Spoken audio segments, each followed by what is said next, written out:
Përplasja ashpër, Adioni drejtohet me fjalëfyese Mozahmetit. Një situatë e pakëndshme është regjistruar në spektakël ku Adioni ka përdorur fjalëfyese gjatë një përplasje me Mimoza Ahmetin. Ngjarja ka nisur kur Adioni po shpërndante baterit e mikrofonave për banorët, ndërsa Mimoza ka reaguar me pakënaqësi lidhur me një çështje të mëparshme, duke i kërkuar atij të mos i afrohej. Menjëherë pas kësaj mes tyre është krijuar një debat verbal ku Adioni ka reaguar me një qëndrim të ashpër dhe urdhërues, duke insistuar që ajo të marrë bateritë dhe të ndrojë sa më shpejt, ndryshe do t'ja hidhte në fytyrë.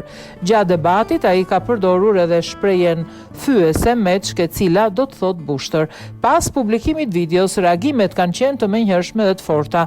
Një pjesë e madhe e publikut e ka dënuar ashpër gjuhën e përdorur gjatë debatit, duke e konsideruar të papranueshme për një format televiziv me audiencë të gjerë. Disa përdorues kanë kërkuar që produksioni të ndërhyjë dhe të marrë masa disiplinore ndaj banorit, madje duke kërkuar edhe përjashtimin e tij nga gara.